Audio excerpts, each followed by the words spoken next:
Bueno, ya estamos en transmisión a través de la página de Facebook de la Licenciatura en Relaciones Internacionales de la Universidad de Guadalajara. Hoy, miércoles 14 de abril, siendo las 10:02 de la mañana, me da mucho gusto saludarlos y darles la bienvenida a esta conferencia titulada El discreto encanto del plagio. Las comillas hacen la diferencia. Ese es el título de esta conferencia, que está a cargo de alguien a quien aprecio mucho, que admiro mucho, un muy buen amigo, un académico destacado, el doctor José Reyes González Flores. De antemano, estimado José, muchas gracias por estar aquí. Muy contento Gracias a ti.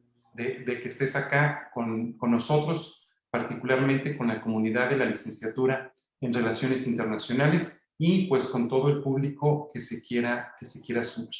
Bueno, me voy a permitir leer la semblanza de nuestro conferencista de esta mañana. José Reyes es poeta, ensayista y semiotista, es licenciado en comunicación, maestro en enseñanza de la lengua y la literatura y doctor en humanidades con especialidad en semiótica. Es desde hace muchos años profesor investigador del Departamento de Letras de la Universidad de Guadalajara, en el Centro Universitario de Ciencias Sociales y Humanidades, donde imparte los cursos de literatura hispanoamericana del siglo XX, semiótica, el análisis semiótico, diseño editorial y multimedia, y redacción de textos académicos y científicos. Es fundador y coordinador del Círculo de Estudios del Lenguaje Poético. Es Premio Nacional de Poesía Sor Juana Inés de la Cruz 1995, y a lo largo de su trayectoria ha publicado múltiples libros, entre los que se encuentran, voy a mencionar solo algunos: Tribulaciones Amorosas, 1993, Regiones Amatorias, 1994, Poética de la Incertidumbre, a propósito de El Apando, novela de José Reyes, de 2002, Teoría y Técnicas del Ensayo, Estrategias de Escritura, 2006, 2007 y 2011, Poética de la Esperanza, Aproximación a la Poesía de José Revueltas, 2008, La Insolación del Fuego, 2015, y Prototipos Textuales, Parámetros para la Escritura de Textos Académicos, 2013 y 2019. Este texto, bueno, es un texto que yo recurrentemente consulto, y es un texto que en diversos cursos de metodología de la investigación en la licenciatura en Relaciones Internacionales utilizamos desde hace algún tiempo, pues para que los estudiantes conozcan la estructuración de textos científicos y académicos, que es en lo que José Reyes tiene expertise, aparte de muchas otras cosas. Bueno, la dinámica será de la siguiente forma. El doctor José Reyes impartirá una charla de alrededor de 40 minutos, y como ya es costumbre en las actividades que se realizan aquí en la licenciatura, habrá un espacio de alrededor de 15 minutos de preguntas y respuestas, que para eso está Paola Hernández aquí con nosotros, quien nos apoyará a leer las preguntas que se vayan acumulando en la publicación de esta actividad en el Facebook de la licenciatura. Pues a nombre de la licenciatura en Relaciones Internacionales, estimado José, te reitero la bienvenida a este espacio. De antemano, muy agradecido, y pues tienes la palabra, estimado José. Buenos días a todos. Gracias, Ernesto, por esta oportunidad de compartir este aspecto tan delicado y tan conflictivo que es el plagio, ¿no? Además, muy atractivo, como se menciona por ahí en parte del título de esta charla conferencia. Yo le diría más charla, ¿no? Vamos a hacerlo así como un poco menos protocolario en lo posible. El discreto encanto del plagio, hay mucho de encanto ahí en estas prácticas de tomar prestado las ideas de los otros, y con un subtítulo muy particular, ¿no? En especial para la escritura académica, investigativa y científica, porque nos recomiendan siempre que citemos colocar las comillas y sus referencias. Y una pregunta que está ahí, ¿las comillas hacen la diferencia? Podemos citar bien, colocar las comillas, dar las referencias, dependiendo del sistema de referencias que estemos utilizando, y sin embargo estamos cometiendo plagio. Entonces vamos a revisar un poco de esto y algunas estrategias para evitarlo. Y en el camino pues van a ir algunos en la historia de la humanidad que han sido acusados de plagio, ¿no? Escritores que uno admira mucho, que lee mucho, que lo sigue y que en algún momento son acusados de plagio. Incluso se ha demostrado que han tomado las ideas de otro, algunas veces de manera directa, de manera indirecta o de manera involuntaria. La mayoría cae en esta forma de plagio, ¿no? De manera involuntaria, se plagia sin la intención de hacerlo. No, pues es una práctica que hay que evitar a toda costa, ¿no? Entonces, el plagio es una palabra muy particular, es un concepto muy complejo. El plagio implica un ardid, una confabulación, un montaje, una maniobra que realiza un autor, un contubernio también, una colusión, una sedición, una intriga. Ello implica que esa palabra de pronto se convierte en una especie de arena movediza en la que nos movemos todos irremediablemente, porque el pensamiento y la cultura del hombre es de todos, y en algún momento nosotros pudiéramos estar trabajando en nuestras investigaciones o incluso en nuestra escritura creativa, un tema o una idea que ya alguien la trabajó, que alguien ya la elaboró, que alguien ya la eh, desarrolló en alguna parte del mundo, y nosotros nos considerábamos totalmente innovadores, totalmente iniciadores de algo, de un proceso, un proyecto de investigación o incluso de un proyecto novelístico, poético, etcétera, y sin embargo la idea ya estaba allí trabajada en alguna parte del mundo. A ese tipo de plagio se le conoce como un plagio psíquico, ¿no? Es muy extraño.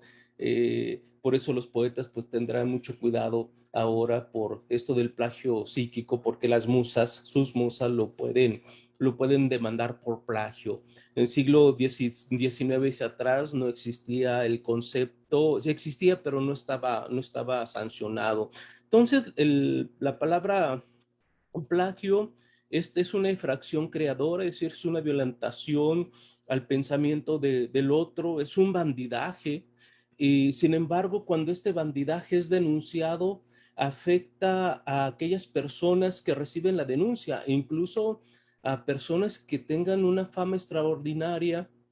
Cuando se les acusa de plagio, su presencia, su fama, su notoriedad se viene abajo y queda en una suerte de tramposo, sobre todo en aquellos plagiarios que recurren frecuentemente a esta práctica de manera consciente, que en algún momento de la historia han sido acusados de tomar las ideas del otro sin dar las referencias y adjudicárselas como si fueran propias. Cuando a esta persona se le adjudica este nombramiento de plagiario, de ser generar ardides o crear montajes con las ideas del otro y hacerlas pasar por propias, cuando esto se denuncia a la persona que recibe la denuncia, va a ser extremadamente afectada. Es ahí que nosotros debemos tener mucho cuidado al momento de enunciar la palabra y el momento de señalar a alguien de que ha tomado las ideas del otro y las ha hecho pasar por propias, porque si no tenemos las pruebas suficientes para probar la denuncia, entonces estamos lastimando al otro, estamos deteriorando la imagen del otro. Cuando yo comenzaba esta investigación sobre el plagio, que luego se convirtió en un artículo académico y luego en una parte de uno de los capítulos de prototipos textuales. Y yo anunciaba la investigación sobre el plagio. Yo recuerdo que llegaron a mi correo muchos textos donde decían fulano de tal y cometió un plagio, y me mandaban el documento donde estaba el plagio y el documento que había sido plagiado. También me llegaron tesis donde que algunos de esos que habían dirigido esa tesis habían plagiado la tesis y luego la habían publicado como propia cuando había sido una tesis que estas personas habían dirigido. Entonces, cuando yo comenzaba la investigación y estaba casi a punto de impartir una conferencia sobre el plagio, un día antes llegó un alumno y llegó con un libro de Schopenhauer que se llama El plagio. Y él traía ese libro y me decía, mire maestro, me acaba de llegar este libro, todavía estaba envuelto en su papel celofán, y le dije, ¿lo puedo abrir? Y dijo, sí. Cuando lo abrí, yo no conocía el libro. Cuando yo lo abrí, había un epígrafe al principio y decía, cuando yo comencé esta investigación sobre el plagio, me di cuenta de aspectos que yo estaba buscando, pero también de aspectos que no estaba buscando y donde estaban involucrados amigos o conocidos a los que llegaron a mí sin querer yo buscarlos. Y curiosamente yo comenzaba ese texto con una construcción semejante. Yo decía en esa primera entrada que cuando yo iniciaba la investigación sobre el plagio, yo había encontrado aquello que quería encontrar, pero también encontraba lo que no quería encontrar, ¿no? Porque me llegaban documentos de montones de lados donde se señalaba a X persona de haber tomado las ideas del otro. Y yo comenzaba mi texto de esa manera sin yo haber leído el libro sobre el plagio de este autor, ¿no? Entonces, es allí una situación muy curiosa con el asunto del plagio, porque la reflexión a la que yo estaba llegando hacía 100 años que había llegado un autor muy importante, ¿no? Si yo hubiese publicado ese documento y alguien hubiese señalado, aquí está lo que dijo un autor mucho antes que tú, y yo hubiera dicho, es que yo no lo conocía, ¿sí? Fue una coincidencia en la forma de las conclusiones a las que yo estaba llegando. ¿Qué significa esto? Bueno, significa que aunque yo no conozca la idea del otro, la publicación del otro, en el momento en que yo estoy escribiendo o yo he escrito, yo estoy a un momento de la publicación de un documento, yo debo revisar de manera muy minuciosa eh, toda aquella información que esté alrededor de mi trabajo de investigación o de mi obra creativa, para ubicar exactamente lo que han hecho los otros y así eludir, evadir, evitar caer en el plagio, en el préstamo. Y allí era un plagio involuntario. Es decir, que el desconocimiento, dicen por así, el desconocimiento de las leyes no te exime del delito. Y yo estaba cometiendo esa práctica sin ninguna intención, porque había hecho una investigación y estaba llegando a unas conclusiones más o menos semejantes. Hay un libro muy importante de Maurel Indart sobre el plagio. Esta investigadora francesa ha sido muy valiente en el momento de la investigación y en el momento de la publicación, porque deja en evidencia personajes de toda la historia de la humanidad en cuanto a la construcción del plagio. Y yo les comparto una presentación y observemos algunos de esos resultados a los que llega Muriel Indart. Uno de los personajes en la historia a los que se le ha acusado de plagio es Alejandro Dumas en múltiples ocasiones, no solamente porque pedía a otros autores que escribieran sus textos por él, los famosos escritores fantasma, y Alejandro Dumas observó que estaba siendo acusado de ser un plagiario y en algún momento escribió esto. Dice, el propio Dios cuando creó al hombre no pudo o no se atrevió a inventarlo, lo hizo a su imagen y semejanza, como señalando Alejandro Dumas que pues si Dios es un plagiario, porque él no podría o debería de serlo.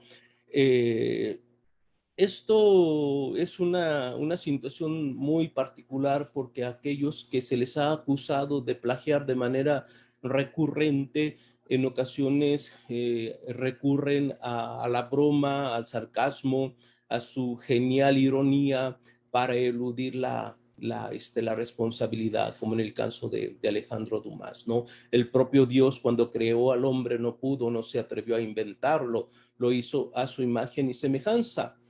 Esto me recuerda también a un escritor mexicano que fue denunciado de plagio, y esa discusión apareció en la revista Proceso, por allí lo pueden encontrar. Y este autor señalaba que, dice, dice, no, el hecho de plagiar no tiene mayor importancia, señalaba algo así, lo estoy glosando, siempre y cuando a aquel a quien plagias lo destruyas.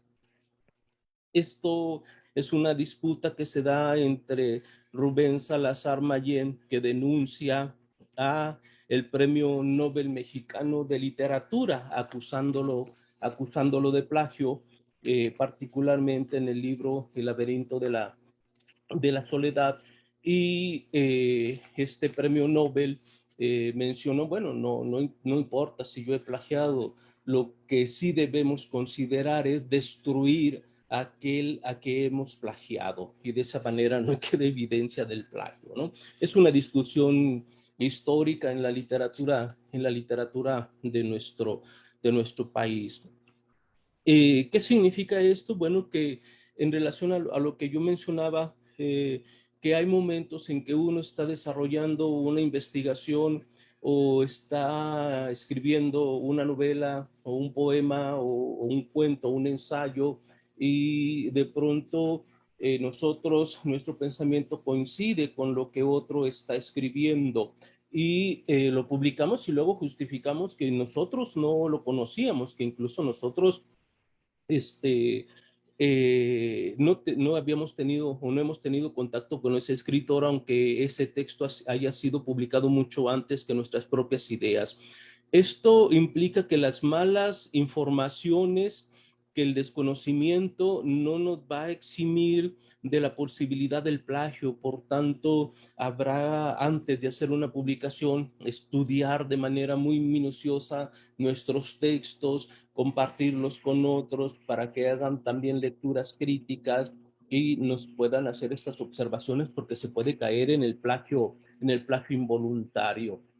A Voltaire también se le acusó de plagio en múltiples ocasiones. Este resultado lo trae Muriel Indart en su libro publicado en el Fondo de Cultura Económica en el año del 2014. Cuando a Voltaire se le acusa de plagiario, Voltaire escribe este pequeño poema para defenderse y se llama La autodefensa de Voltaire. Si el otro día en el fondo de un cañadón una serpiente mordió a Jean Ferrón, adivina lo que pasó. La serpiente fue la que reventó. Jean Ferrón es un crítico francés que se dedicaba a poner en evidencia a todos aquellos intelectuales que cometían plagios o tomaban los préstamos y los hacían pasar por propios. Entonces lo odiaban a este crítico, lo atacaban mucho. Sin embargo, él continuaba denunciando los plagios de autores famosos, ¿no? Y Voltaire responde con esta autodefensa. El otro día, en el fondo de un cañadón, una serpiente mordió a Jean Fréron. Adivina lo que pasó, la serpiente fue la que reventó. Sin embargo, en el Epigrammatum Delectus de 1659 hay una construcción semejante. Dice en ese texto de 1659, una gran serpiente mordió a Estefanía. ¿Qué creen que sucedió? Que Estefanía murió. Tontería, la serpiente fue la que reventó. Es decir, que Voltaire trabaja una defensa, una autodefensa a la acusación de plagio, cometiendo un plagio, ¿verdad? Está retomando un texto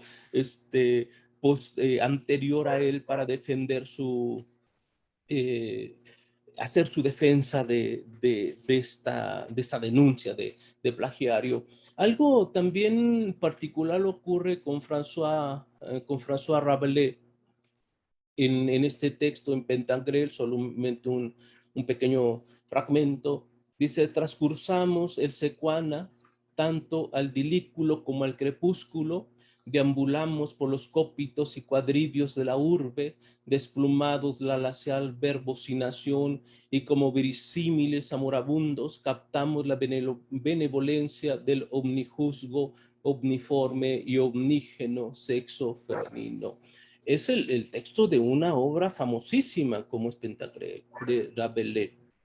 Sin embargo, nosotros podemos observar que hay un texto anterior a él, de 1529, de Geoffrey Tory, donde dice: desplumamos la verbocinación lacial y transcursamos el secuana, la de líquido y crepúsculo, luego deambulamos por los cuadrivios y plateados de lutecio, y como verisímiles amorabundos cautivamos la benevolencia del omnígeno y un uniforme sexo femenino. Nosotros observamos en estos dos textos pues es una copia directa de un texto anterior. Esto es un plagio directo, es un plagio intencionado. Sería muy extraño, extrañísimo, un porcentaje, no sé, del 0.0001 de que exista una coincidencia tanto en el pensamiento como en la sintaxis y en la frecuencia, el mismo uso de palabras de un documento a otro. Estos son plagios directos, son plagios cínicos, son plagios desvergonzados, son tomar las ideas del otro y hacerlas pasar por propias, ¿no? Esto es una situación, me parece, muy, muy, muy delicada. Claro que estamos hablando de 1532, 1529, donde el concepto de plagio no existía. El concepto de plagio es muy reciente, sobre todo cuando las editoriales convierten la producción y la publicación de libros en un negocio multimillonario, en dólares, en euros, en pesos mexicanos. Entonces aparecerán las leyes para proteger a los derechos de autor de estas personas que han creado esa obra, pero no solamente es para proteger los derechos, sino también para proteger esta área editorial, esta enorme riqueza que produce una publicación de libros.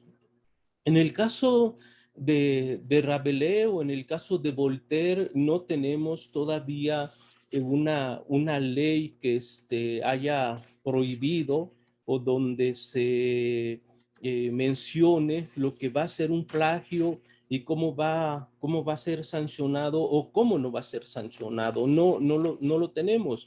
En el caso de Francia, o en el caso de México, las leyes aparecen muy tarde. En México, en 1947, cuando se publica la Ley Federal de Derechos de Autor, y el caso de Francia hacia finales de 1800, ¿no? Antes del siglo XX. Entonces, las ideas, el pensamiento, la cultura del hombre estaba ahí para que la usara quien necesitara esa información, y el concepto de plagio no está, es muy reciente a partir de fenómenos editoriales, porque nosotros también pudiésemos hacer acusaciones de plagio, no lo voy a hacer.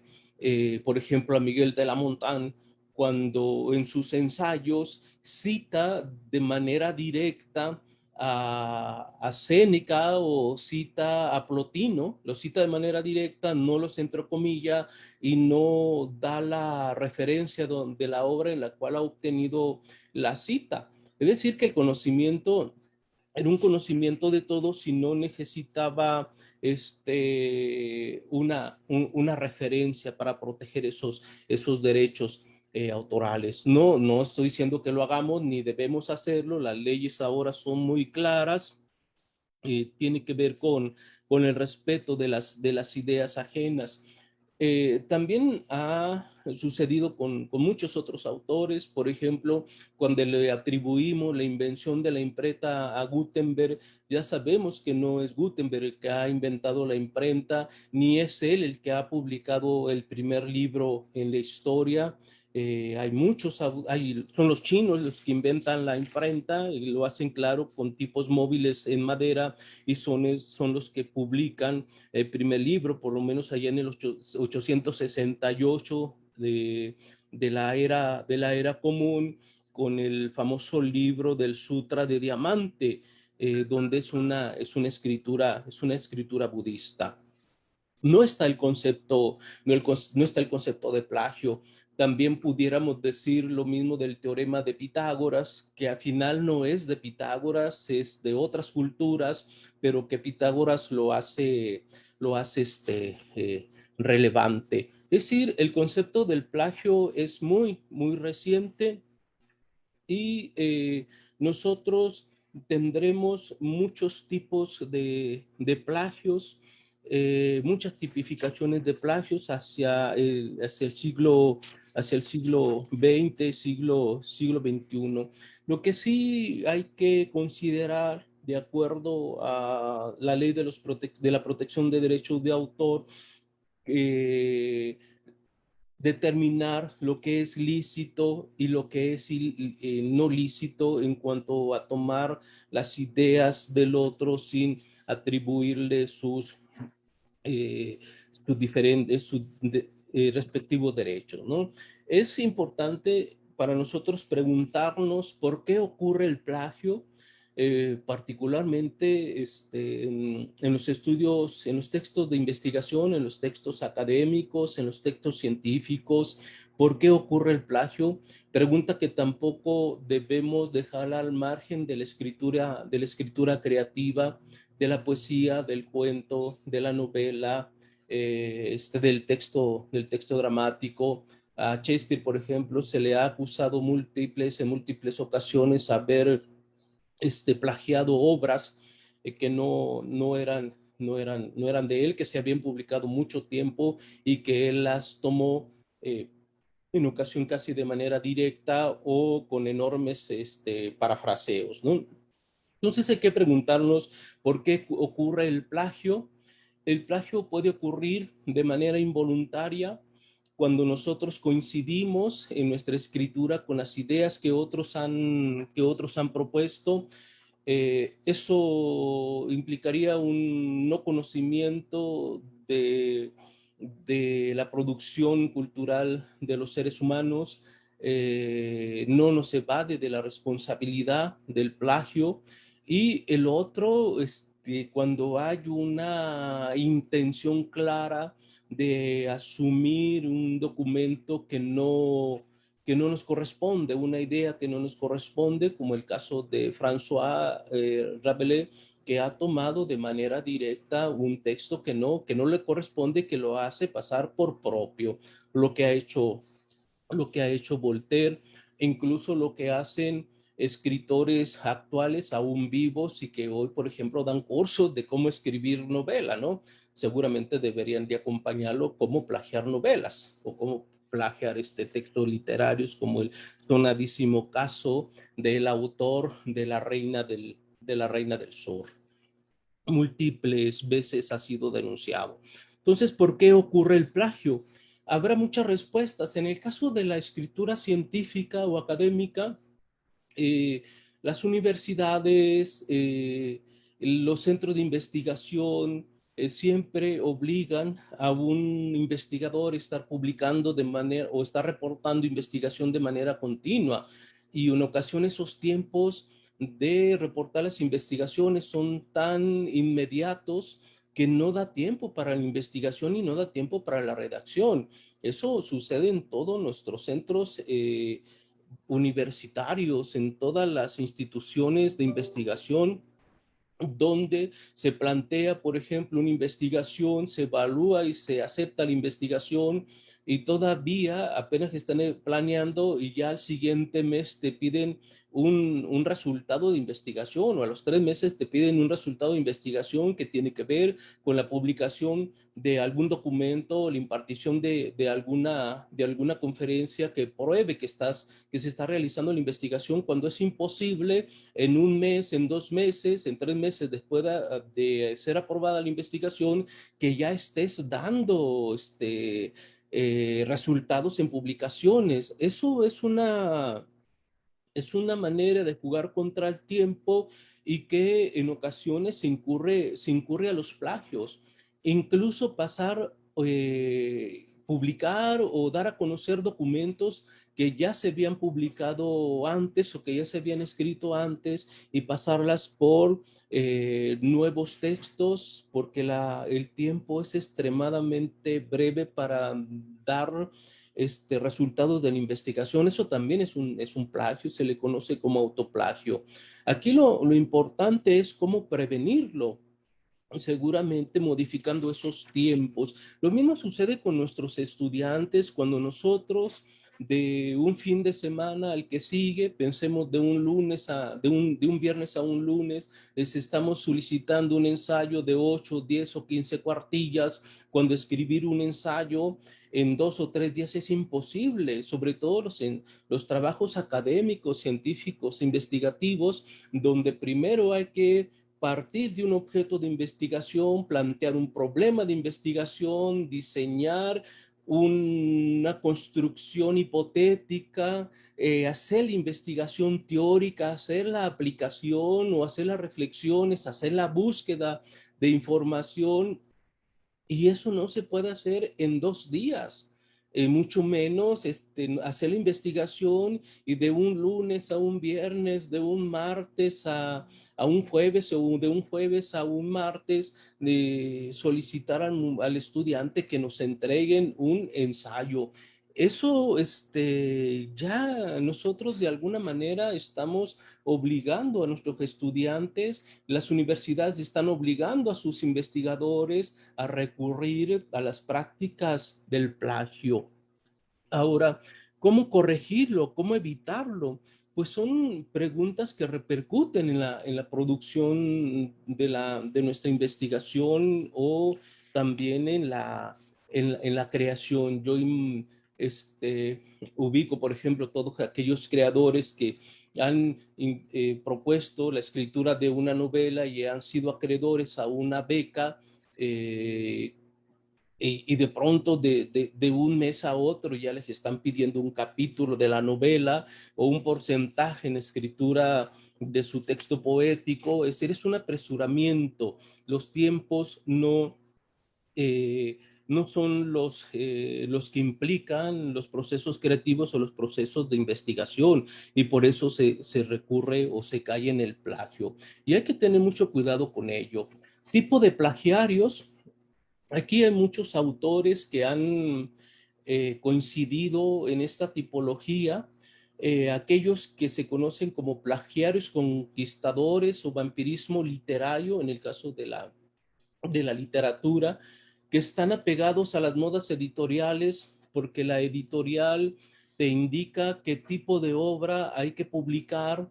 E incluso cuando un escritor se vuelve muy famoso con su primera obra y de un año a otro la editorial quiere tener enormes ganancias y obliga al autor a escribir otra obra en un tiempo muy corto, de tal manera que o producen obras de muy mala calidad o están generando, repitiéndose, autoplagiándose o plagiando a otros autores, ¿no? Son aquellos que están apegados a las modas editoriales, siempre con la intención de colocar una obra en la lista de ventas o producir una investigación para colocarla ahí lista para ganar partidas económicas. No están no se está pensando en función de la producción del conocimiento.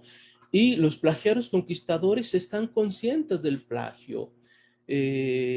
Son sumamente claros de que las ideas que están tomando, de que los textos que están tomando, ojalá fueran las ideas, que los textos que están tomando ya han sido publicados con anterioridad.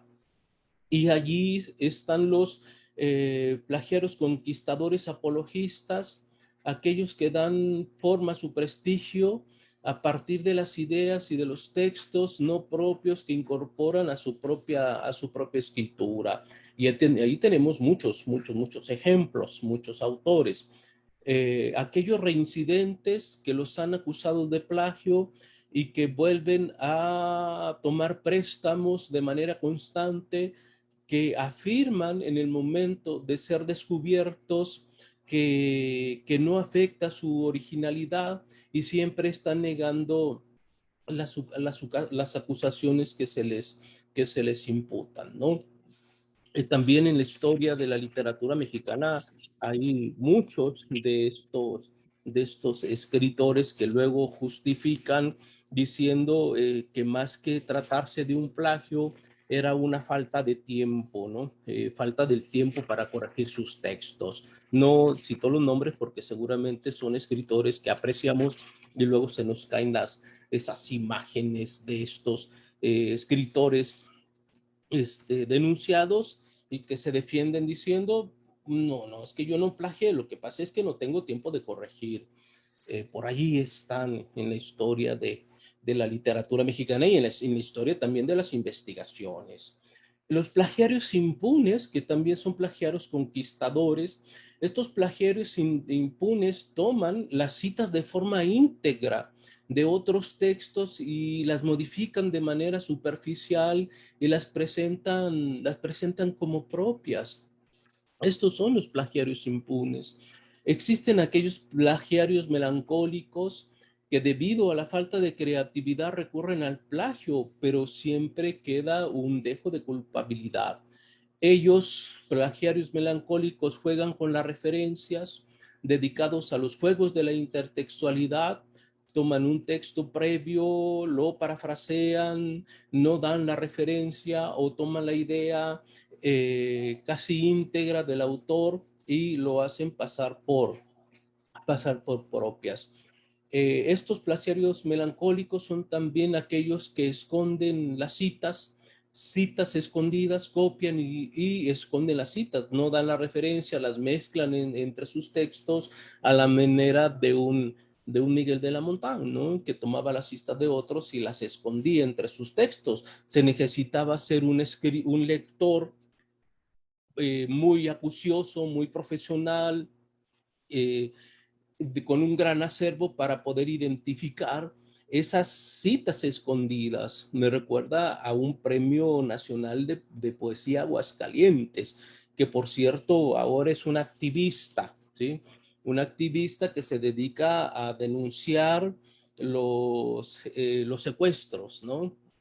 Y que ha tomado textos de Eliot y que ha tomado textos de Rilke, que los introduce en sus poemas, que los esconde entre sus versos, pero si no se es conocedor de Rilke o es un conocedor de Eliot, parecieran que las ideas son de él y no es así. Esos son los plagiarios melancólicos. Ahí estoy hablando de Javier Sicilia.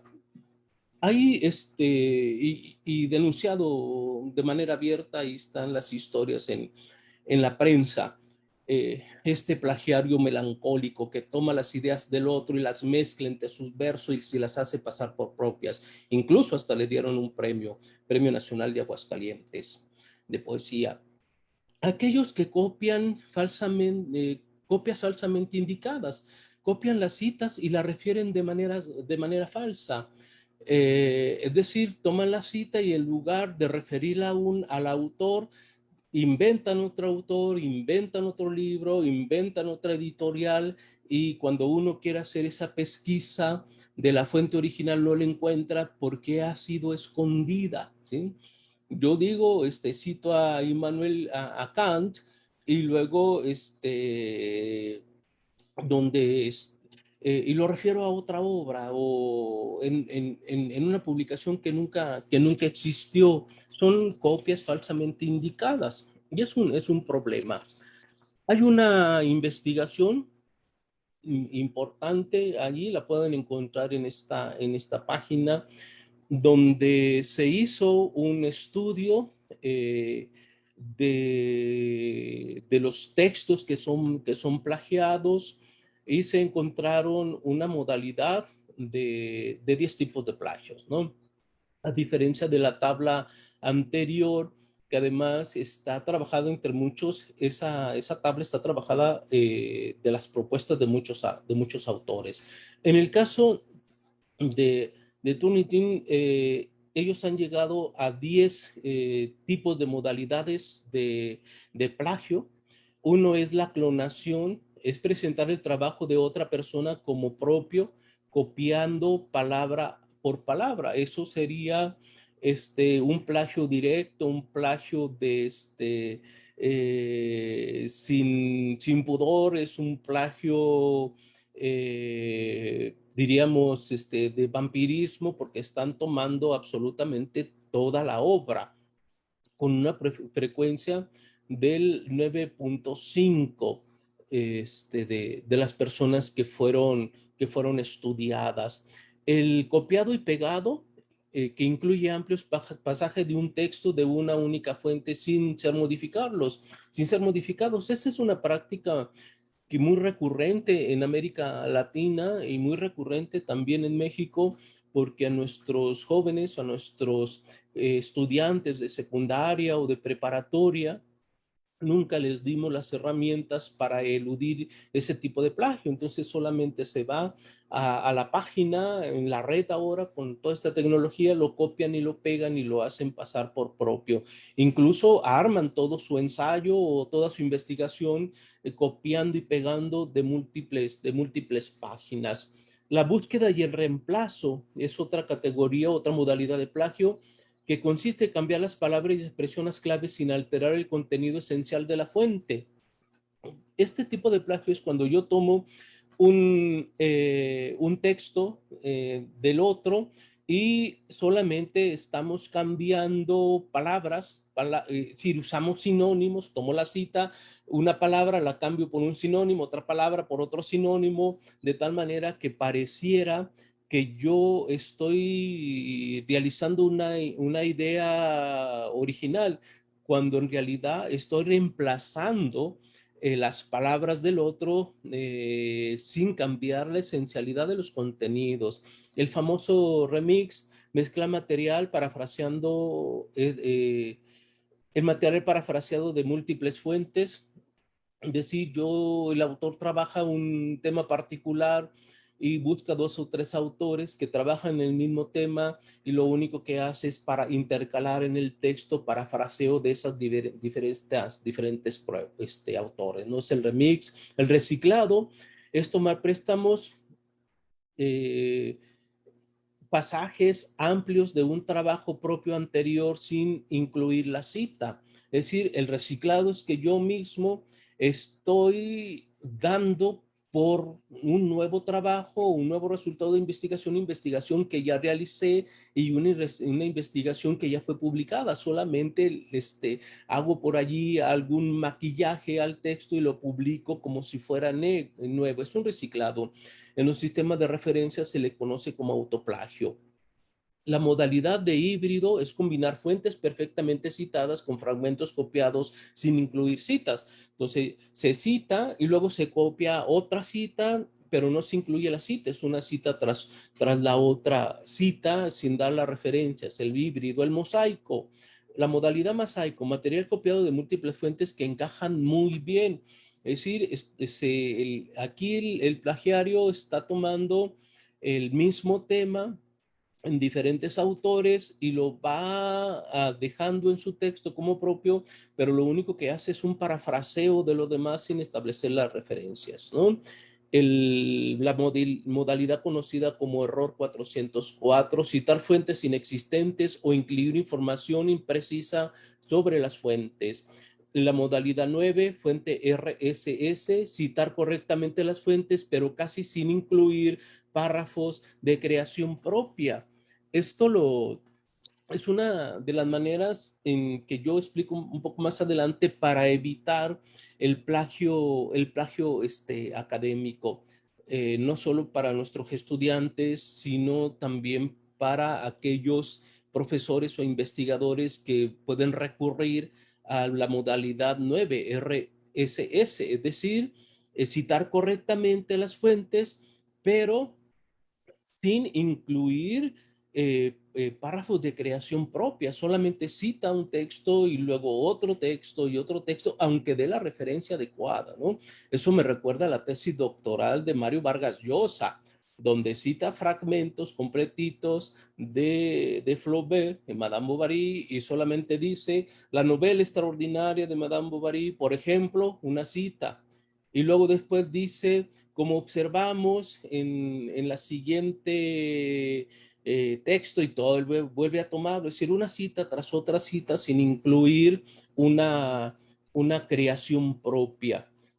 La fuente RSS, y seguramente también son productos de erróneos procesos de la argumentación.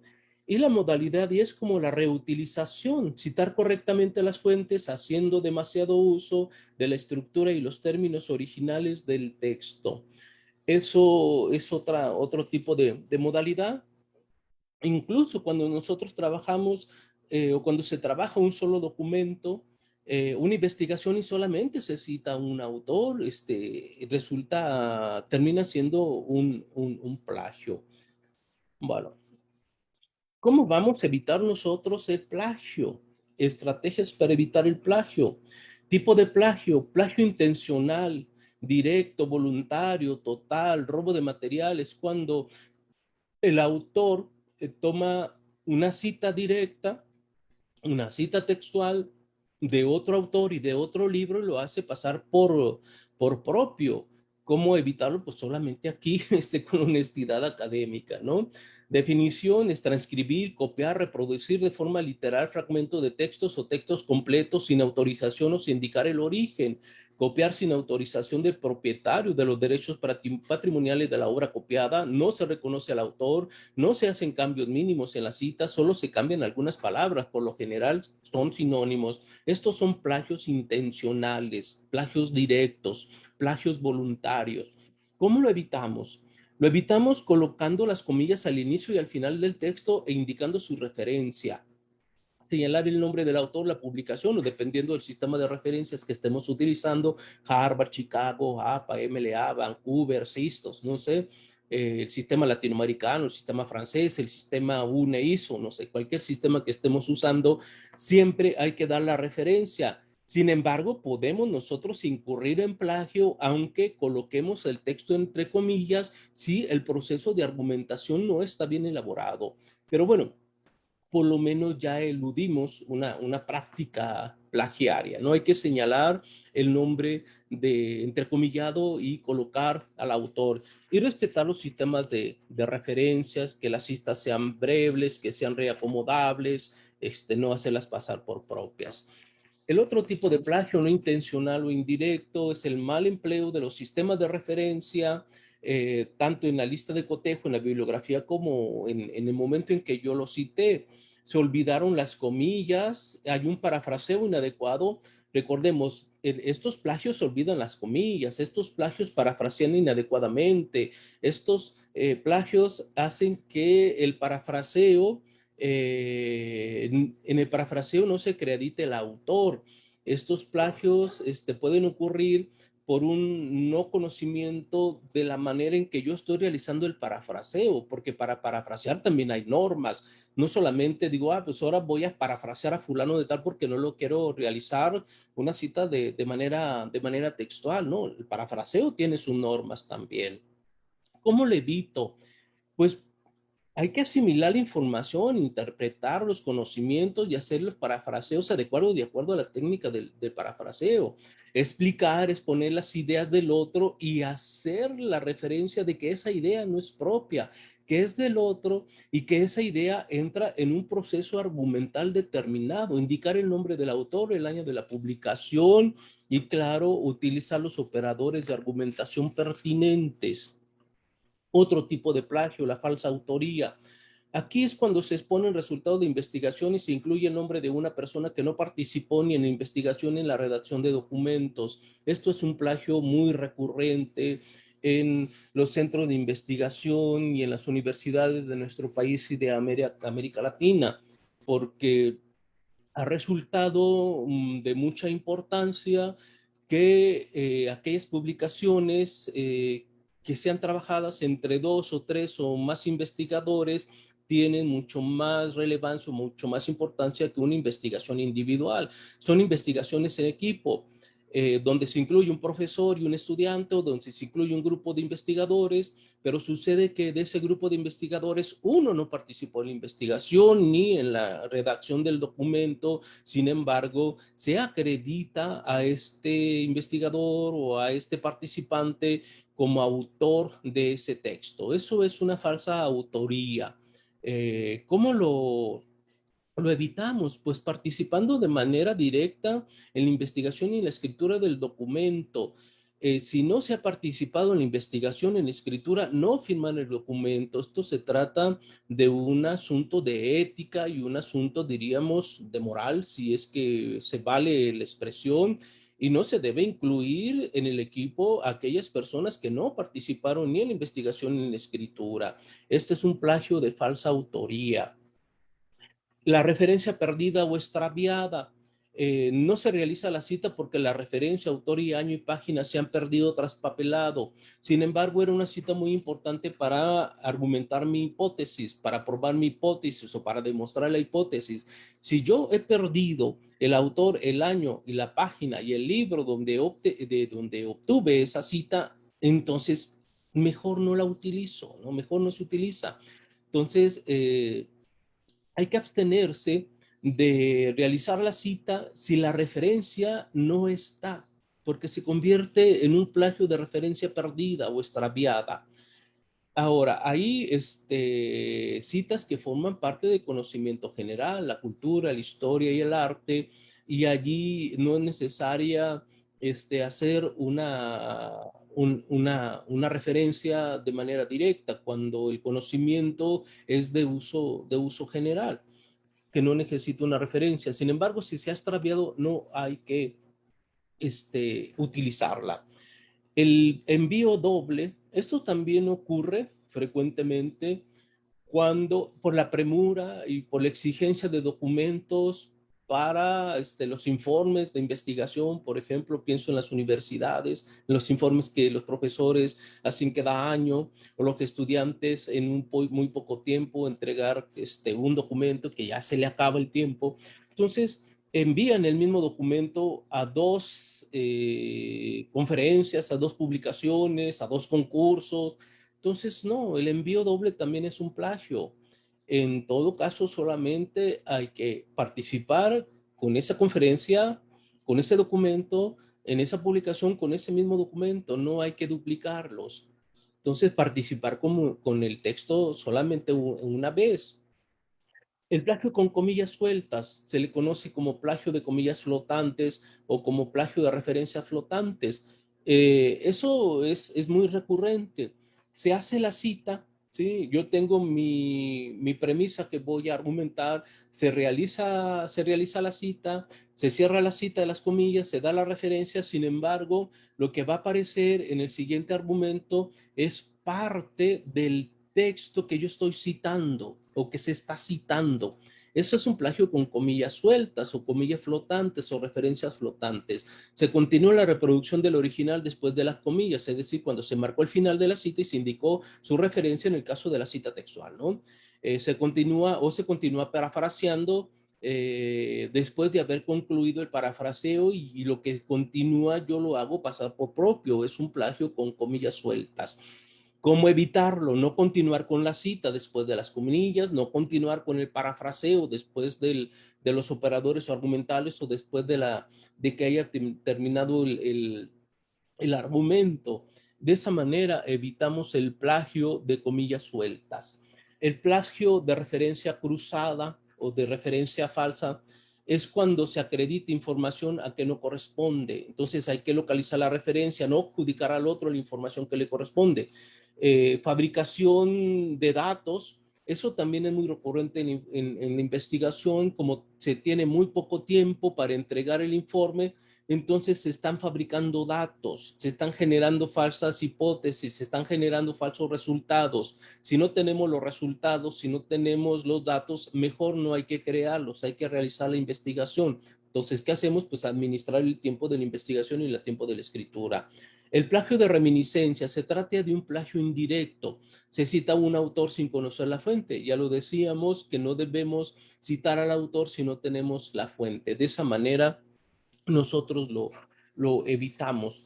Hay un plagio muy particular que se conoce como plagio encarnado, cuando alguien existe en una conferencia, una clase, una conversación con un amigo y después se cita lo escuchado como propio, eso también es un plagio. Es decir, si yo estoy en una conferencia y luego voy a mi escritura y cito lo que he escuchado en la conferencia sin dar la información de que se trata de datos obtenidos de una conferencia, entonces estoy cometiendo un plagio que se conoce como plagio encarnado. Hay que evitarlo. ¿Cómo lo evitamos? Por a referir de manera adecuada a la conferencia, a la clase o la conversación, apegado a las normas de la citación. Y hay muchos otros tipos de plagio, ¿no? Como el famoso negro o el escritor fantasma, la reescritura, la cita enmascarada, el plagio duraz, la imitación de estilo, la coincidencia fortuita, el microplagio, el ciberplagio, el plagio psíquico, el famoso freelance, ¿no? del escritor fantasma. Estos son otros tipos de plagio, ¿no? Como en el caso de Dumas, que se le adjudicaba tener a un escritor fantasma o negro, y muchos escritores mexicanos, por ejemplo, una lista enorme donde las editoriales les contratan un escritor fantasma para que les ayuden a terminar su novela, porque es necesaria tener otra novela de ese autor en el mercado para seguir acumulando enormes ganancias. No doy nombres, pero hay muchos ahí en la escritura mexicana. Y aquí hay uno muy particular que es la imitación de estilo. Eh, por ejemplo, si un pintor imita el estilo de Van Gogh o el estilo de Degas, entonces está cometiendo un plagio de imitación de estilo, al menos que el pintor forme parte de esa corriente literaria, entonces no se le consideraría una, un plagio. Tendría que estar dentro de la misma escuela de creación o de la misma escuela de investigación para que no se considerara un plagio. Y el otro, el famoso plagio psíquico, ese plagio psíquico es, pues es muy extraño, ¿no? Cómo yo voy a copiar el pensamiento del otro, en realidad se trataría de algunas coincidencias. Pues vamos concluyendo con algunas observaciones. Hay que realizar adecuadamente realizar adecuadamente la cita no implica que se va del plagio, no implica que se va del plagio. Si el proceso de argumentación no es adecuado, se puede respetar el uso de las comillas y la referencia autoral, no obstante, se puede cometer plagio indirecto si la cita no está en un adecuado proceso de argumentación. El parafraseo implica el dominio de la teoría y de las ideas del autor que se citará. No solamente es tomar la cita del autor y parafrasearlo, no, significa que se tiene el dominio de la teoría y el conocimiento del autor al que se está citando. Ese es una de los principios del parafraseo. Luego, con una marca argumental, indicar dónde se inicia y dónde se termina la cita directa o la cita indirecta para no cometer los plagios. Nos dice Muriel Indar, citando Nodí, dice: la cita indirecta o indirecta indica, abro la cita, modestia de la buena de un escritor que respalda sus pensamientos en alguna notariedad extranjera o que recurre a la expresión del otro poniendo en tela de juicio la suya propia. El fin de la cita. ¿Cómo evitar la primera? Se puede realizar adecuadamente la cita, pero eso no implica que se evadió el plagio. Se puede cometer un plagio, aunque la cita está entrecomillada, aunque la cita esté bien referida, el apellido del autor, el año, la página, o de acuerdo al sistema de referencia que nosotros estemos empleando, lo puedo hacer de manera adecuada. Sin embargo, se puede incurrir en plagio. Se puede citar o parafrasear y hacer las referencias adecuadas y, no obstante, se puede incurrir en plagio. Y eso está en función a la argumentación, a los procesos argumentales o a los que se les conoce como secuencias operacionales argumentativas. Y es aquí donde respondo la pregunta que viene allí como subtítulo de esta charla: ¿las comillas hacen la diferencia? No necesaria, las comillas hacen la diferencia. Yo puedo entrecomillar o se puede entrecomillar, dar una adecuada referencia y aún así estar cometiendo un plagio. Y con esto vamos a ir concluiremos nuestra conversación. Solamente de manera muy general explico la construcción del párrafo. El párrafo tiene tres partes. Lo dividimos siempre en tres partes: la introducción, el desarrollo y el cierre. Es la famosa forma o la composición o la estructura IDC: introducción, desarrollo y cierre, donde habrá enunciados de inicio y enunciados de cierre. Sin embargo, la argumentación, cualquier tipo de argumentación, tolming, subordinada, coordinada, analógica, lo que sea, siempre las argumentaciones se dejan en el desarrollo del párrafo, si no se incurren en plagios, o en plagios indirectos o plagios técnicos, por no cumplir con las normas de la escritura del párrafo. Pensemos en una argumentación erudita, lógica o cuasilógica, que está formada por una secuencia operativa argumental de esta forma. La argumentación erudita tiene 4 argumentos básicos, ¿sí? Esa es una secuencia operativa argumental o operacional argumental. El argumento 1 es una afirmación, es la premisa que yo voy a probar, es una aseveración. Y luego el argumento 2 implica una cita textual con su referencia, su entrecomillado y su referencia, o una cita en parafraseo con las técnicas del parafraseo y su referencia. Eso significa que cuando yo cito y se trata de una argumentación erudita, la cita siempre ocupa el segundo lugar. Y luego después vendrá un argumento 3. Y es aquí donde nosotros, si no realizamos un correcto proceso de la argumentación, aunque yo tenga los 4 argumentos que esto supone en la argumentación erudita, ahí es donde se puede incidir en el plagio, ¿no? Porque si sí tengo los 4 argumentos, está la afirmación y luego tengo la cita, está entrecomillada y tiene su autor y tiene su referencia. Sin embargo, es en el tercer argumento donde se puede caer en el plagio. El argumento tercero es la relación entre el argumento 1 y el argumento 2. ¿Qué significa? Que en la afirmación hay elementos que están incluidos en la cita y que la cita está soportando esos elementos que están en la afirmación. Y el argumento tercero es la relación entre estos dos argumentos, entre la cita y la premisa o la afirmación que yo estoy trabajando. Allí se hace una correcta citación, sin embargo el argumento 3, si el argumento 3 no tiene una relación entre estos dos argumentos, se está cometiendo un plagio indirecto o un plagio de cita flotante, ¿sí? Porque el argumento 3 puede ser una continuidad de la cita, decir, del autor, yo lo tomé, lo cité, pero yo seguí parafraseando lo que parte de su documento, entonces sería un plagio de cita flotante. Pero si en el argumento 3 no hay ninguna relación que hayan establecido entre 1 y 2, eso ya nos va a enmarcar un plagio. Y el otro argumento de una secuencia argumental erudita es el argumento cuarto, y es ahí donde nosotros dejamos nuestras opiniones, nuestras conclusiones, nuestros puntos de vista, los resultados de ese proceso argumental. Por eso, las comillas hacen la diferencia.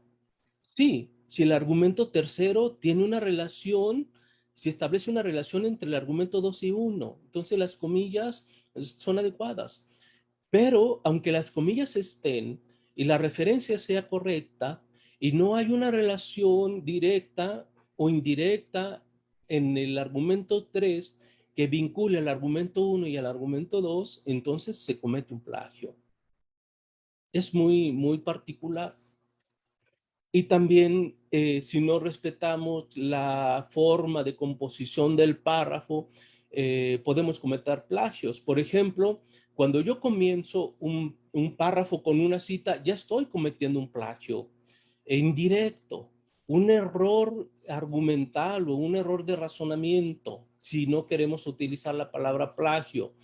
Eh, no podemos comenzar, de acuerdo a las normas de la argumentación, incluso en la construcción de párrafo, comenzar un párrafo con una cita, porque faltaría la afirmación y luego faltaría la parte que inicia el párrafo, que es la introducción, y ese es un plagio indirecto. Tampoco pudiéramos terminar una cita, un párrafo con una cita, porque eso significaría que faltaría el argumento 3, el argumento cuarto, más el cierre del párrafo, y por lo menos allí estamos incurriendo en una multiplicidad de plagios no intencionados o de plagios indirectos y de errores de la argumentación. También es un error grave yo comenzar un texto, hacer una cita en mi primer párrafo. Primer párrafo no puedo citar todavía porque todavía no he planteado una hipótesis ni he planteado un problema. Lo que hacen las citas es argumentar una hipótesis. Y si yo cito en el primer párrafo, entonces ya estoy cometiendo un error argumental, y tampoco puedo citar en el último párrafo o en los últimos párrafos que son de conclusión, porque esas ya son apreciaciones mías. No necesito citar a otros para que me ayude a las conclusiones son mías, y eso es incurrir en plagios de indirectos o en plagios no intencionados. Pues vamos cerrando nosotros nuestra charla. Hay muchos softwares gratuitos en línea para detectar plagios, como DupliChecker o Smalltalk o Plagiariums o Scribe o Search Engine Reports.net o Unicheck o Reposteo o Plagiarisma o plag.es o Edurvideo. Es decir, hay muchos softwares de manera gratuita donde nosotros podemos checar nuestros textos. Abrimos la página, importamos, así como cuando nosotros hacemos, no sé, una traducción, ¿sí? No es recomendable, sino la traducción hay que hacerla nosotros, pero a veces se puede recurrir a software. Entonces, yo abro mi página, por ejemplo, en Duplicate Checker y coloco mi texto, lo pego ahí, o cuando hago una transformación de un PDF a un Word que nos pide arrastrar el PDF y colocarlo ahí para transformarlo en Word. Entonces, esta misma sistema está en estos detectores o checadores de plagios. Yo abro esa página, arrastro el texto, lo coloco ahí y me da una estadística de plagios. Me va a indicar a toda aquella información que ya esté registrada y me va a decir, me va a marcar con un color determinado, con rojo, con verde o con azul, la parte que se está plagiando y me indica de en qué autor, en qué página, en qué documento está ese texto que nosotros tomamos y los hacemos pasar por nuestros, y nos va a decir dónde está el plagio y en qué página y en qué libro. Nosotros como estudiantes o como profesores o yo, cuando acabamos de escribir un ensayo, uno mismo o un artículo, es recomendable que lo llevemos a un detector de plagio. Uno mismo que dice, bueno, yo no tengo la intención de plagiar, yo hice todos los procesos argumentales adecuados. Sin embargo, podrá haber algunas coincidencias y hay que meterlas a estos checadores, a estos detectores de plagios, y nos va a marcar ahí dónde está el posible plagio. Y uno, con toda la enorme honestidad que nos caracteriza a los profesores, a los investigadores, a los estudiantes, a los que estamos con esta intención constante de crear pensamiento y cultura para nosotros mismos, para la comunidad y para los seres humanos, para la humanidad, pues ahí observamos y lo analizamos, y seguramente podrá ser un descuido, podrá ser una idea que yo la leí hace mucho tiempo y que no supe de dónde era. Entonces, para verificar que no hayamos cometidos plagios involuntarios o plagios indirectos, y eso implica recurrir a nuestra ética y a nuestra honestidad académica. Pues están esos detectores de plagios, todos son gratuitos, los podemos usar para corregir esos plagios involuntarios que luego se suelen cometer. ¿Qué debemos hacer? Evitar convertirse en cazadores de citas. No es suficiente con ir a la biblioteca y pescar la cita del autor famoso para llevarlo a nuestros escritos, ¿no? Eso ya es cometer un plagio. Sí, hay que ir a la biblioteca y hay que leer y hay que estudiar y hay que asimilar y hay que comprender la lectura de los otros y tomar las citas directas para nuestros procesos argumentales en el orden adecuado. No nos convertiremos en cazadores de citas. No es suficiente con la búsqueda de la cita perfecta y así iniciar un romance exitoso. El procedimiento por lo regular termina en plagio, porque luego suele ocurrir también, ¿no? Tenemos tan poco tiempo para entregar la investigación o para entregar el ensayo, que solamente nos vamos a nuestra biblioteca o la biblioteca y tomamos un libro, encontramos una cita y otra cita y otra cita y armamos un documento donde nosotros estemos trabajando una secuencia operacional argumentativa correcta. Sin embargo, recordemos que eso puede incurrir en un plagio, porque todas las citas son argumentos con los que nosotros vamos a probar una hipótesis que se desprende de un problema de investigación y que viene de un objeto de estudio. Entonces, no se trata de la cita perfecta, se trata de la construcción del pensamiento, ¿no? Entonces, esos cazadores de la cita perdida, aunque se apeguen a la norma de citación y aunque se coloquen las citas en el orden pertinente, se puede incurrir en el plagio mosaico, rompecabezas o involuntario. Una recomendación: analizar e interpretar la información, realizar de manera cuidadosa el proceso de corrección, es decir, leer detenidamente todos nuestros procesos de argumentación y corregirlos en el caso de que el argumento tercero del proceso argumental erudito no establezca una relación entre el argumento 1 y 2, y lo mismo va a suceder con otras estrategias de argumentación. Siempre hay que revisarlas y hay que corregirlas, y estas deberán estar apegarse, todas las citas y todo pensamiento debe estar apegado a una hipótesis, a un problema de investigación y a un objeto de estudio. Este premio Nobel nos recomienda algunas lecturas para no incurrir en los plagios, que son los textos en los que yo he basado solamente para esta pequeña, eh,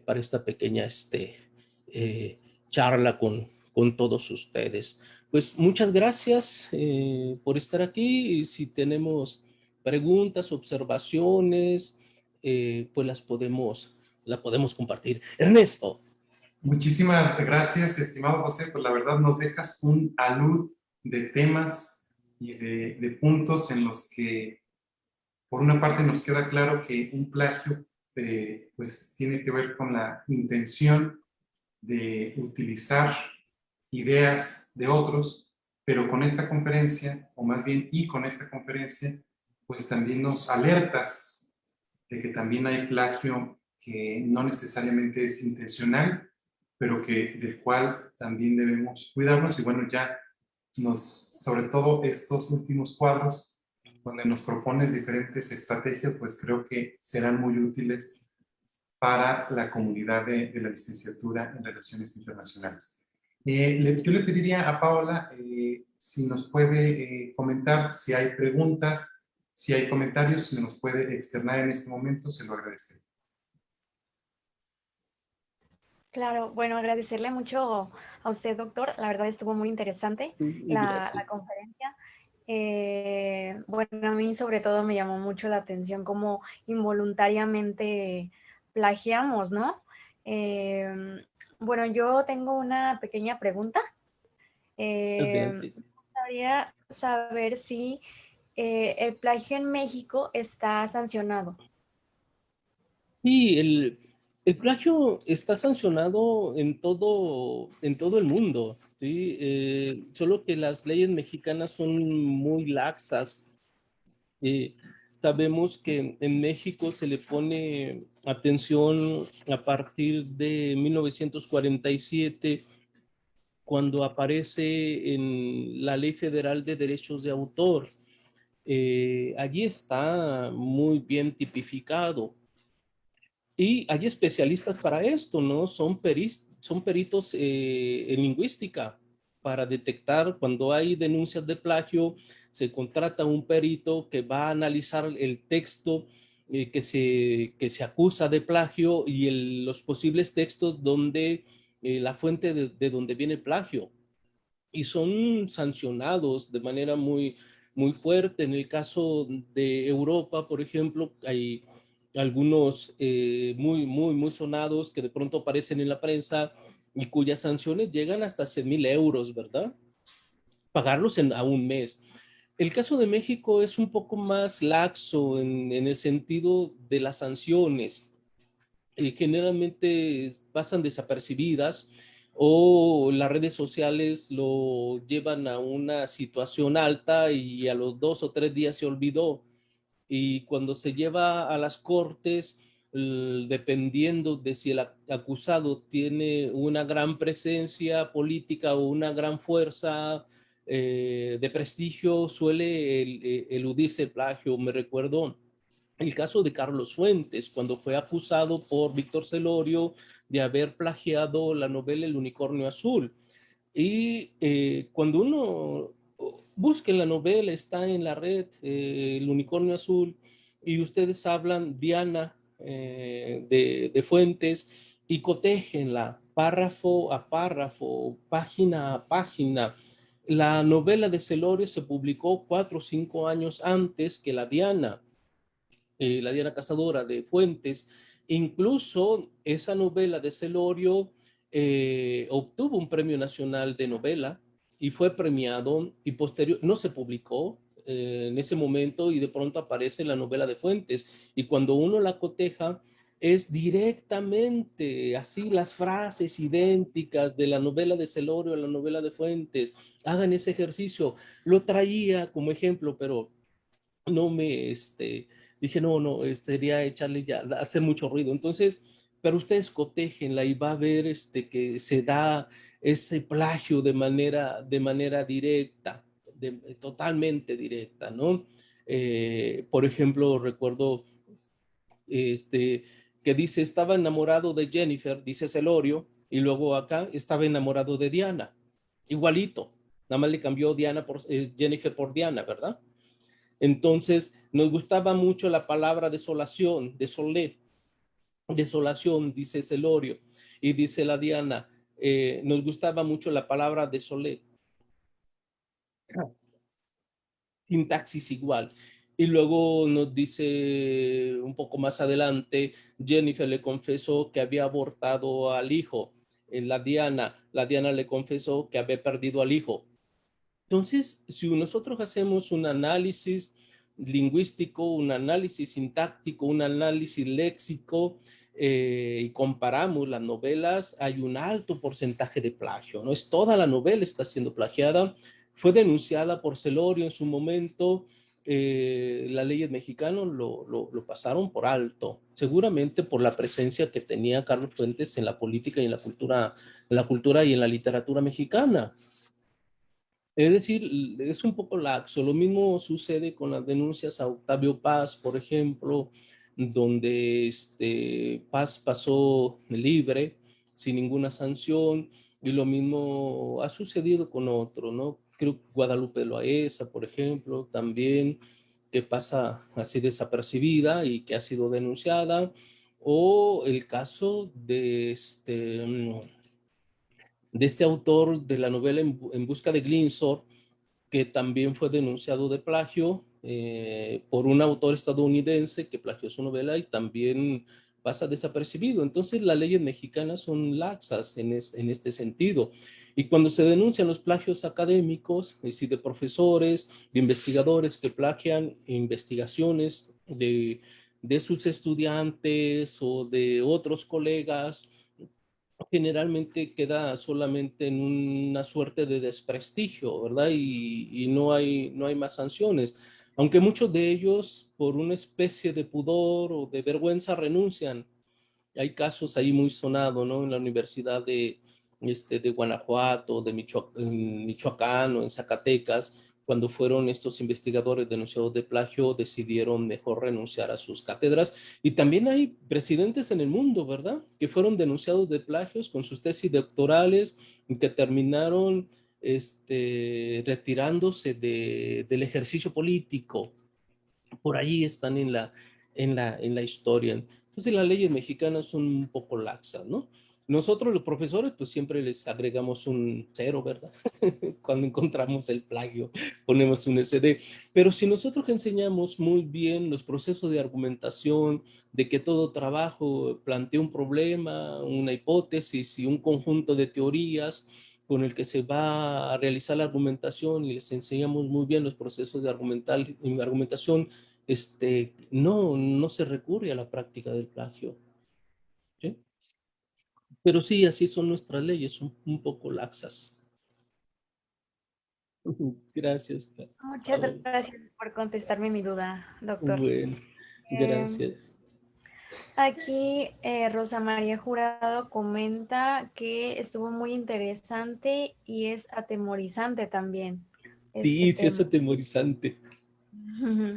Sí, Bueno, hay que tener mucho cuidado con la palabra plagio. De hecho, la propia palabra ya atemoriza. En ocasiones decimos, se está cometiendo un plagio y al que le acusan de plagio dice, pues, yo no recuerdo, o sea, no es cierto, yo nunca he plagiado, pero probablemente sea por una mala citación o por un mal proceso de argumentación.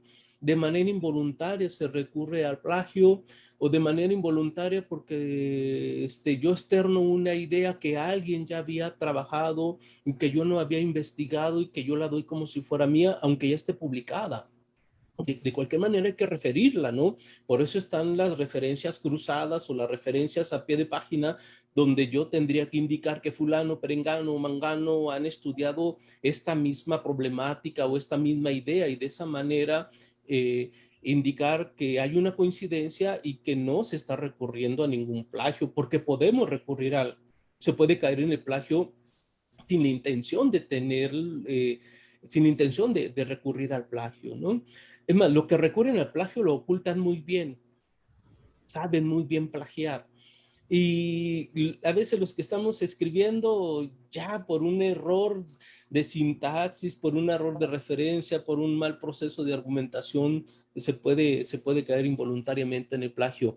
Y sí es atemorizante la palabra, porque implica deshonestidad, implica falta de ética, implica ser tramposo, y cuando se le acusa de plagio, sin serlo o sin haber tenido esa intención, se cae en el desprestigio, y es una acusación muy severa. Entonces, cuando nosotros queramos hacer este señalamiento hacia alguien, es porque tenemos nosotros todas las pruebas atrás para probar que sí es un plagio, y que hay un respaldo allí de un especialista en un perito lingüístico que nos dé las pruebas suficientes para indicar que se trata del plagio. De otra manera, ni siquiera hay que soltar la palabra, porque podemos dañar la presencia del otro, la persona del otro, y el otro es muy importante, no debemos excluirlo, ¿sí? Entonces hay que respetarlo, aunque sí es una palabra atemorizante.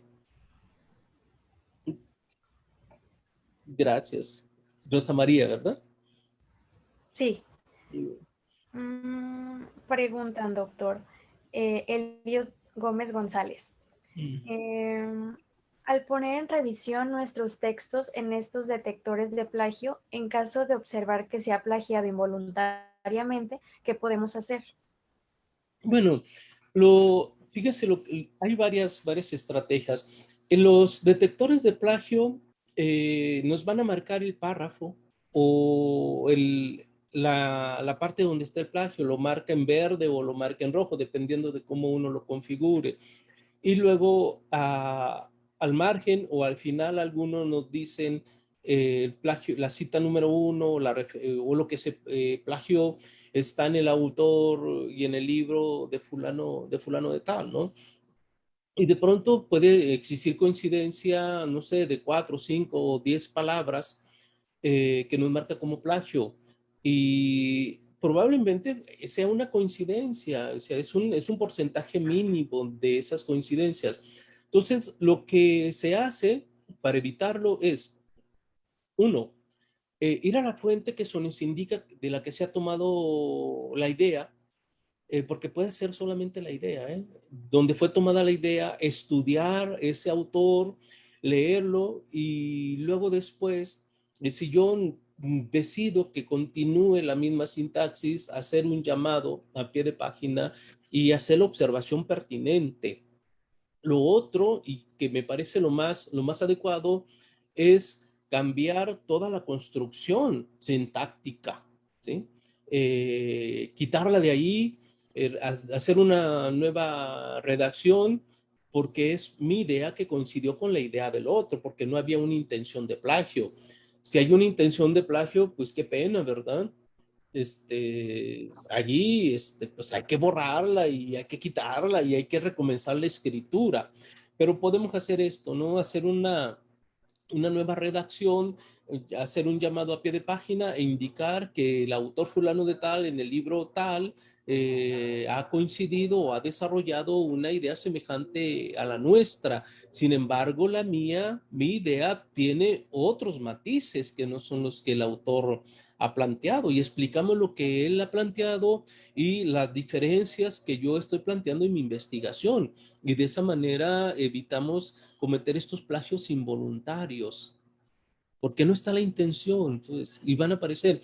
También les va a marcar como plagio las citas, ¿sí? Porque nosotros citamos a, no sé, a Foucault, ahora muy, en las redes muy famoso, pobre Foucault, o a Kant, o a Hegel, o a Schopenhauer, o no sé, a quien ustedes gusten, y lo colocamos entre comillas, también el software nos va a indicar que ese es un plagio, Sí, es un plagio porque estamos tomando una idea del otro.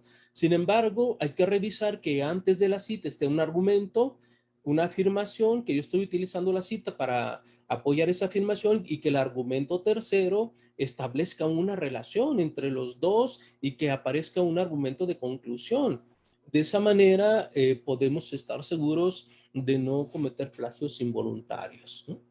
Y lo otro, donde nos marca un trozo de texto que no es nuestro, que no está entrecomillado y que no hay una referencia, pues simplemente pues no lo usemos, ¿verdad? Evitarlo y es mejor que nuestra idea sea endeble, nuestro pensamiento sea endeble, a que nosotros estemos utilizando las ideas del otro y haciéndolas pasar por propias.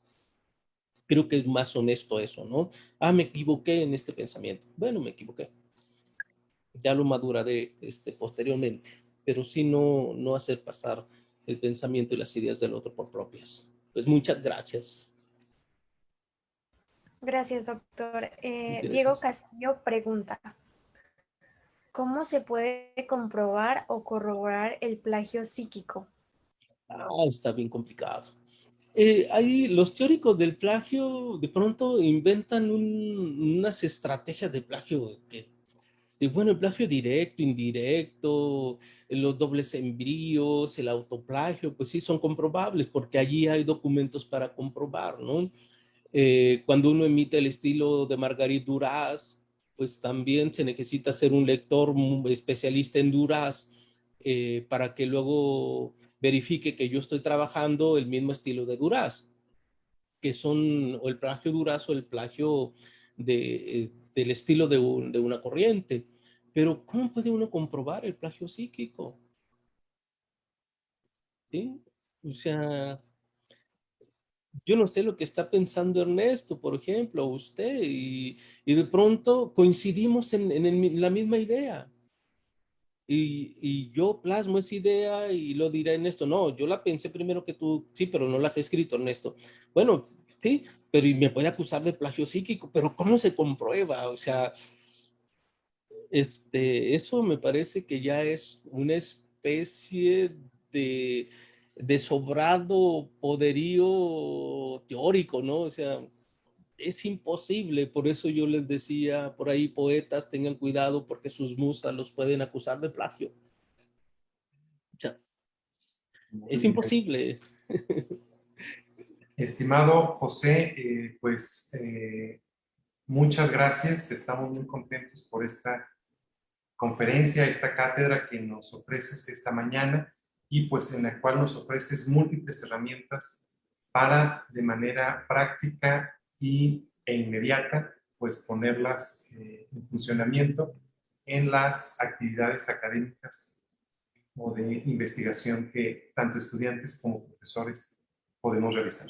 Pues en nombre de la licenciatura en Relaciones Internacionales de la Universidad de Guadalajara, agradecerte nuevamente tu presencia en este espacio, mandarte un fuerte abrazo y esperamos ya cuando la presencialidad se retome, pues podernos encontrar aquí en CUPS Belénes, en los pasillos, saludarte y seguirte pidiendo consejo y apoyo, estimado José. Gracias, Ernesto, por la invitación a esta charla. Siempre lo hace a uno estar en contacto aún en la virtualidad con los otros, que son son lo más valioso. Sin el otro uno no está, sin el otro uno no existe. Y si del otro no lee el pensamiento de uno y uno no lee el pensamiento del otro, pues entonces ahora sí seríamos pura virtualidad. Y pues mi agradecimiento por esta invitación y estamos ahí en contacto pues para cualquier Ah, duda, para cualquier observación. eso es importante, José. No sé si nos puedas compartir tu correo por si algún estudiante le gustaría contactarte, si no puedes comentar. Sí, claro, lo pasé en varias ocasiones por ahí, déjame ver dónde lo ubico, déjame lo ubico y luego eh, Y también, aprovechando el espacio, si nos puedes compartir dónde se puede adquirir tu libro de prototipos textuales, parámetros para la escritura de textos académicos, también sería una referencia relevante. Sí, el libro se encuentra en la librería siglo XXI. Espérenme, les quito la animación, si no, no lo vamos a poder observar. Mi correo es jreyes.gonzalez@academicos.udg.mx. Me pueden escribir, es mi correo institucional de la universidad y yo responderé jreyes.gonzalez@academicos.udg.mx. Y el libro de prototipos textuales pues se encuentra en la librería siglo XXI. Bueno, Por ahí está. pues muchísimas gracias, un abrazo y pues con esto terminamos. Agradecemos también a todo el público, a Paola que nos apoyó con la actividad y pues muchas gracias. Gracias a ustedes, hasta la próxima. Hasta la próxima. Hasta luego. Gracias.